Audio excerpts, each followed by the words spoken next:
চলো চাউল ভাজতেছি এটা কি দিয়ে? লবণ দিয়ে।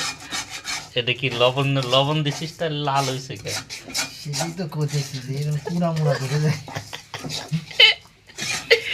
আমার বাবা রাত বাজে 3টা, চাল বাজতেছে, লবণের জায়গায় চিনি দিছে।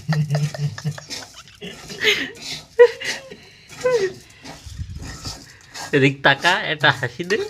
দুইটাইতে এক জায়গায় রাখছিস, হ্যাঁ, দুইটাইতে এক জায়গায় রাখছিস। দুটো এক জায়গা ছিল, তা তোর ল্যাপটপের সামনে রয়েছে লবণ।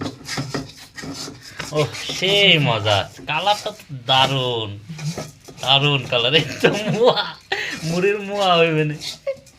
বাবা দেখ কি বানায় এখানে নতুন রেসিপি, এটারে বাইজে মোয়া বানায় আর মুড়ির মুয়া হচ্ছে।